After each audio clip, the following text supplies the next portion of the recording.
H and every thing اس کی صبح سے رات تک رسول اللہ کی سنت کے مطابق گزرے گی، کیونکہ وہ اتنا مہنگا اپنا حج جو کر کے آیا ہے اور اس کی قبولیت کی دعائیں مانگ کے آیا ہے، تو کیسے ہو سکتا ہے کہ واپس آ کے وہ رسول اللہ کی سنت کو چھوڑ دے، کسی بھی سنت کو چھوڑ دے؟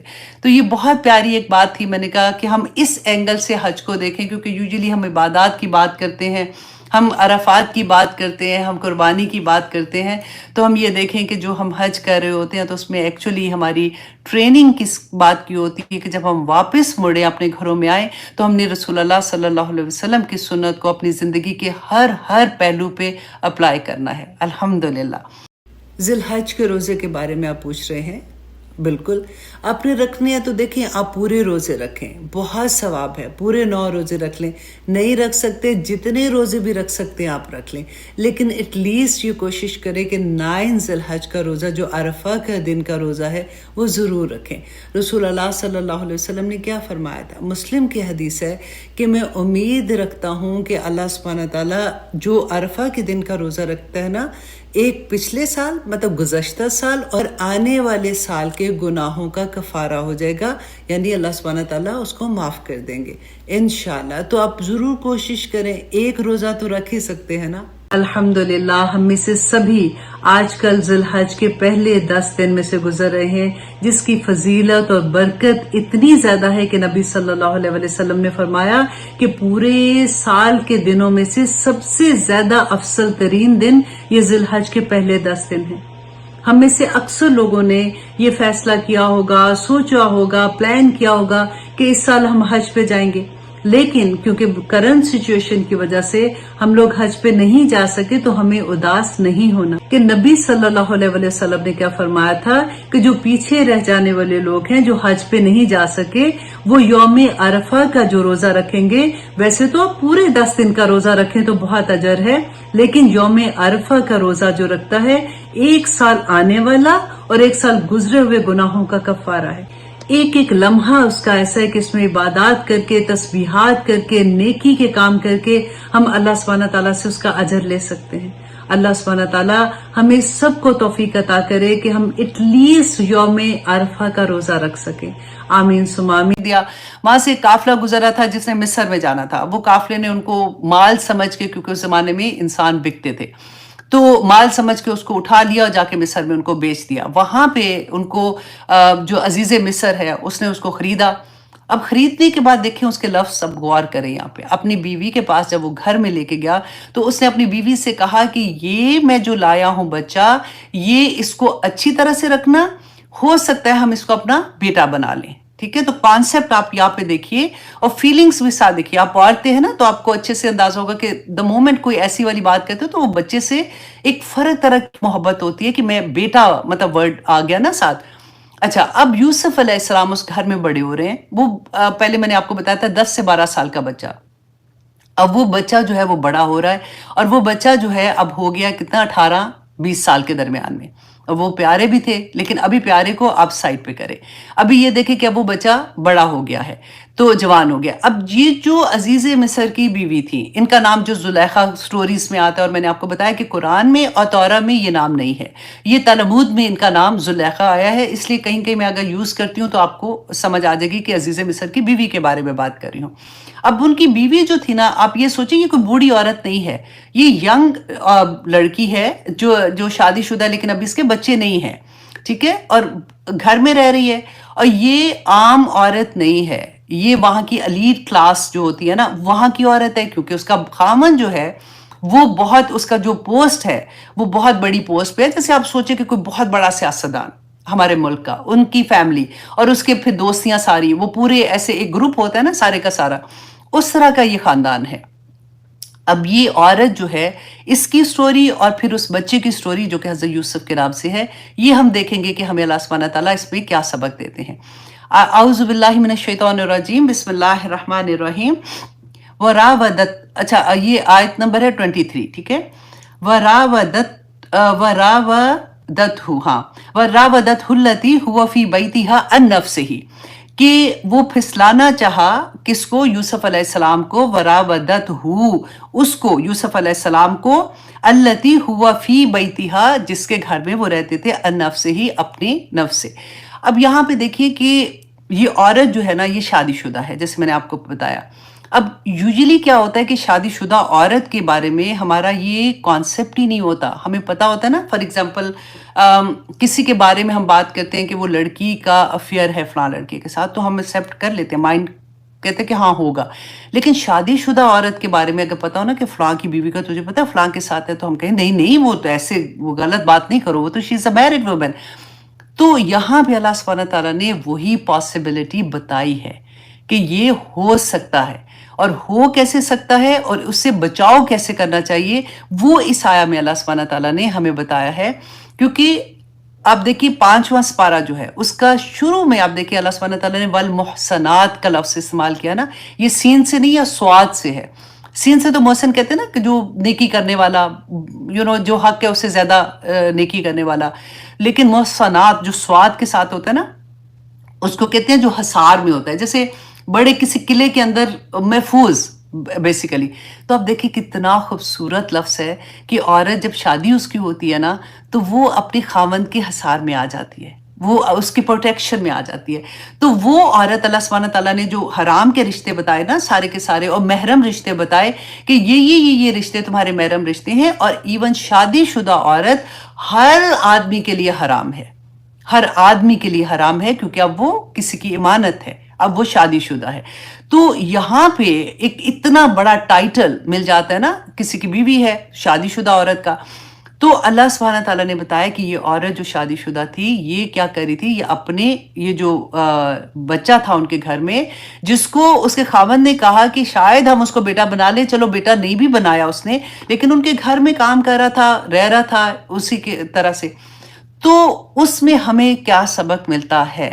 اب دیکھیے کہ گھروں میں آپ ایک اندازے سے آپ یہ سوچ لیجئے کہ جیسے گھروں میں نوکر ہوتے ہیں کئی دفعہ، اسی سے بلکہ مجھے ابھی ایک دم سے میرے ذہن میں کلک ہو رہا ہے کہ میں پڑھی تھی تو مولانا مدودی صاحب، ان کی بارے میں جب ان کی جماعت نے اعتراضات کیے تھے نا، ان میں سے ایک اعتراض یہ تھا کہ ان کے گھر میں جو خنسامہ ہے وہ آدمی ہے.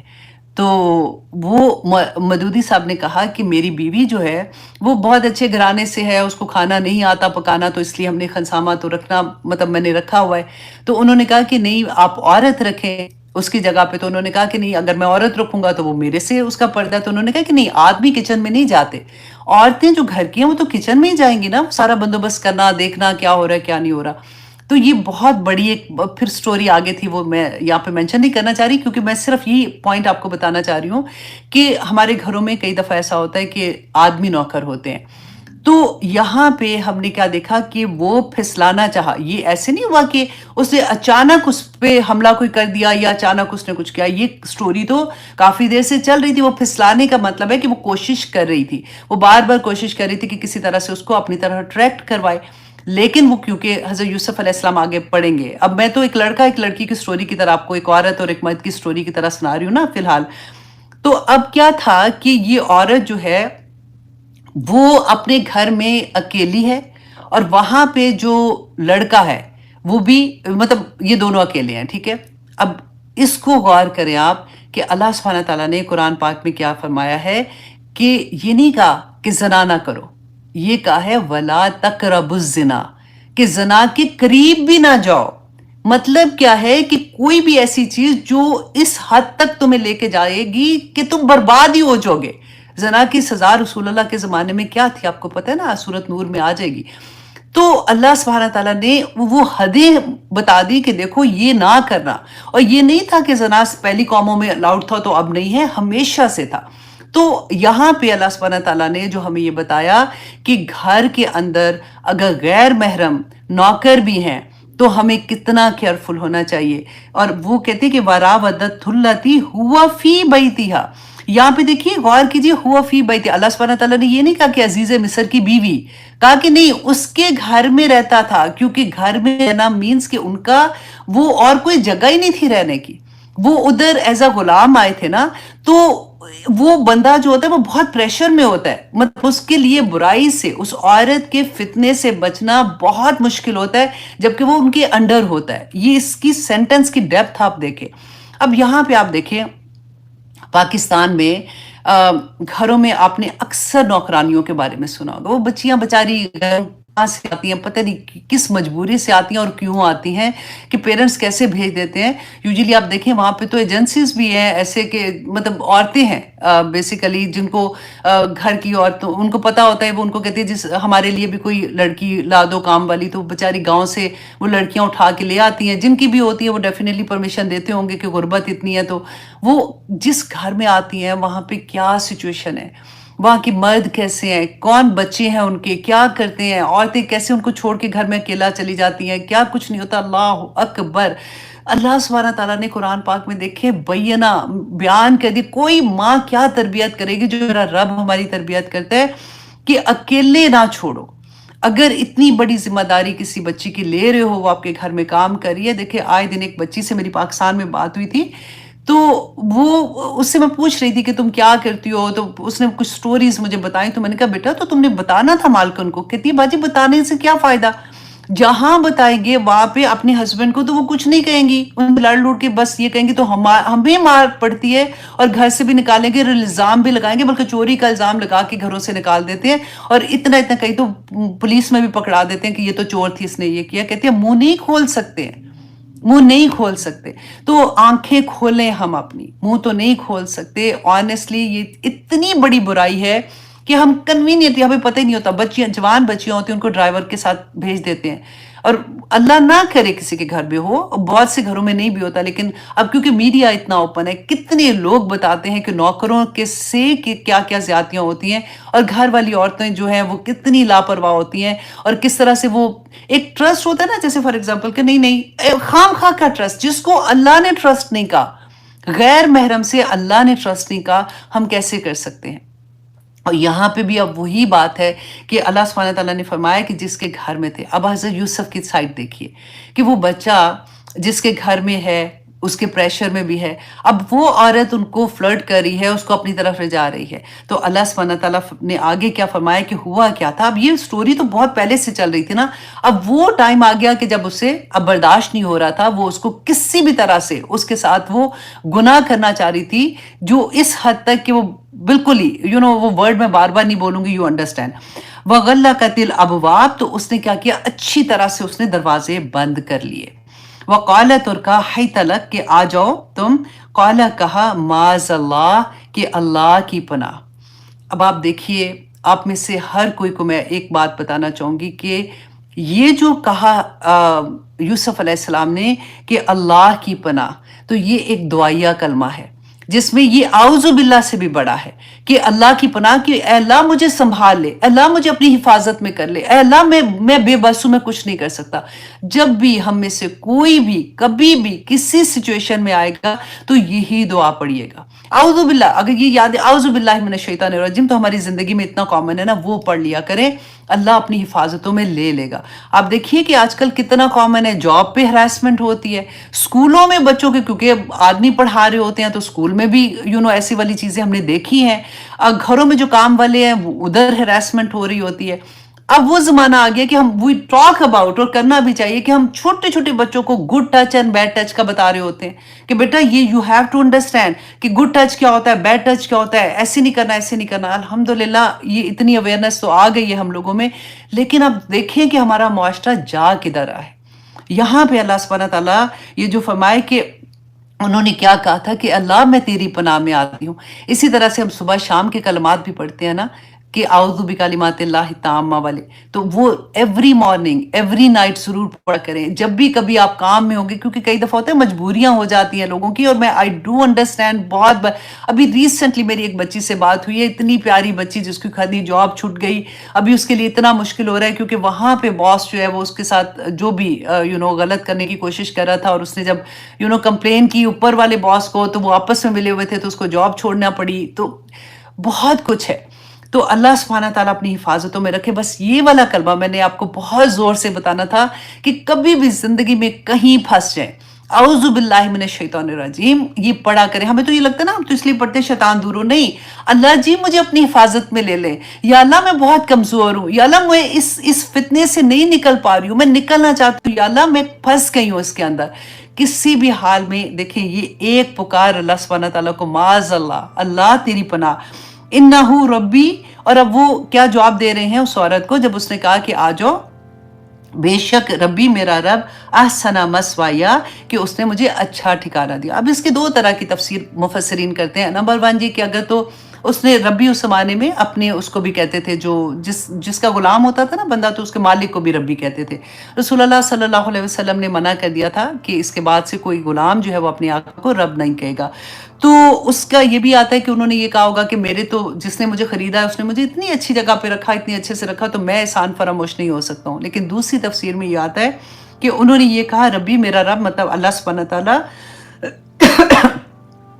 احسن مسوایا، کہ مجھے اچھا ٹھکانہ دیا، اچھی جگہ پہ رکھا ہے. انہو لا یفلح الظالمون، کہ بے شک جو ظالم ہے نا وہ فلاح نہیں پاتے. ظالم کون ہوتے ہیں؟ جو احسان فراموش ہوتے ہیں، جو اللہ سبحانہ تعالیٰ، دیکھیں اللہ کے ساتھ ظلم کیا ہے؟ شرک کرنا.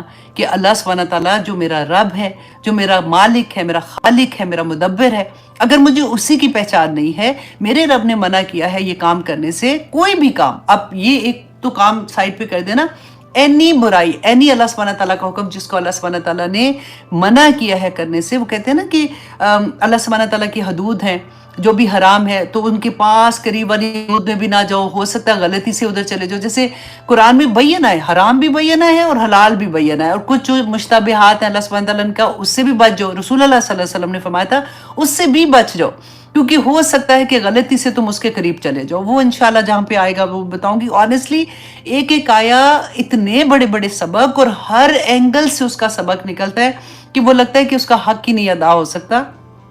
تو اللہ سبحانہ تعالیٰ آگے فرماتے ہیں آیت نمبر 24 میں، وَلَقَدْ، اور یقیناً ہمت بھی اس عورت نے ارادہ کیا برائی کا، بھی اس کا، وَهَمَّ بِهَا، اور وہ ارادہ کر لیتا اس کا.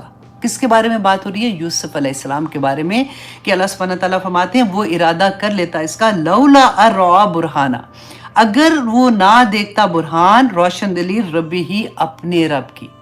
اب یہاں بھی آپ یہ دیکھیے کہ برہان کیا تھا. برہان ہے جس کو کہتے ہیں نا کہ نور فطرت، کہ انسان کے اندر اللہ سبحانہ تعالیٰ نے اپنا نور رکھا ہے. اللہ سبحانہ تعالیٰ نے جب آدم علیہ السلام کو کریٹ کیا تھا تو اللہ سبحانہ تعالیٰ نے کیا فرمایا تھا؟ یاد ہے آپ کو کہ وَنُفِخَ فِيهِ مِن رُوحِهِ، کہ اللہ سبحانہ تعالیٰ نے وَنُفِخَ فِيهِ، اللہ نے اپنی روح، وَنُفِخَ فِيهِ مِن رُوحِهِ، اپنی روح کو اس کے اندر، مطلب وہ اس میں یہ کہتے ہیں کہ روح کو اس میں حکم میں لیتے ہیں کہ اللہ نے اپنا حکم اس پہ نازل کیا تھا اور روح اس کے اندر ہے. تو ہمارے اندر اللہ کا نور ہے، ہم آدم علیہ السلام کی اولاد ہے نا. تو یہ نور جو ہے نا، اس کو پالش کرتے رہنا، اس پہ کام کرنا. اس میں جب بھی کوئی برائی آئے گی، ہم نے وہ پڑھا ہے، رسول اللہ نے فرمایا تھا کہ جب تم ایک برائی کرتے ہو نا تو ایک نقطہ لگتا ہے، رائٹ، اور جب اس کے بعد تم اچھائی کرتے ہو تو وہ نقطہ مٹ جاتا ہے. اچھائی جو ہوتی ہے، نیکی جو ہوتی ہے، وہ برائی کو ختم کر، اس کا کفارہ بن جاتی ہے نا. تو اگر ہوتا رہتا ہے ایسے، لیکن اگر تم برائیاں کرنا شروع کر دو زیادہ، تو وہ آہستہ آہستہ آہستہ آہستہ وہ پورا دل سے ہو جاتا ہے. یہاں پہ اللہ سبحانہ تعالیٰ نے جس برہان کی بات کی ہے وہ وہی نور فطرت ہے جو بالکل کلیئر تھا یوسف علیہ السلام پہ. اور ہمیں ایسا ہم پڑھ رہے ہیں تو ہمیں کیا ہے کہ ہم اپنا دل کلیئر رکھیں، کوئی برائی کا خیال جو ہوتا ہے نا اس کو بھی یہاں تک نہ پہنچنے دیں، کیونکہ وہ ذہن میں آتا ہے، وہاں پہ سٹور ہوتا ہے، وہاں سے ہمارے دل میں آتا ہے اور دل کو بے چین کر دیتا ہے، اور شیطان کو موقع ملتا ہے ہمارے دل میں وار کرنے کا.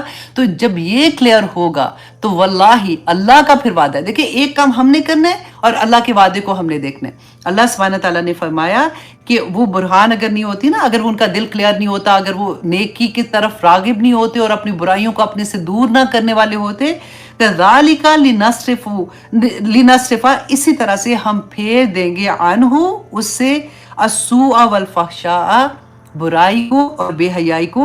کیوں پھیر دیں گے؟ انہو من عبادنا المخلصین، کہ وہ ہمارے مخلص بندوں میں سے تھا. جواب آ گیا نا. ہم برائی سے، ہم میں کہاں اتنی طاقت ہے، آنیسٹلی اتنے ہم کوئی کمزور ہیں جس کی حد نہیں کہ ہم فوراً کسی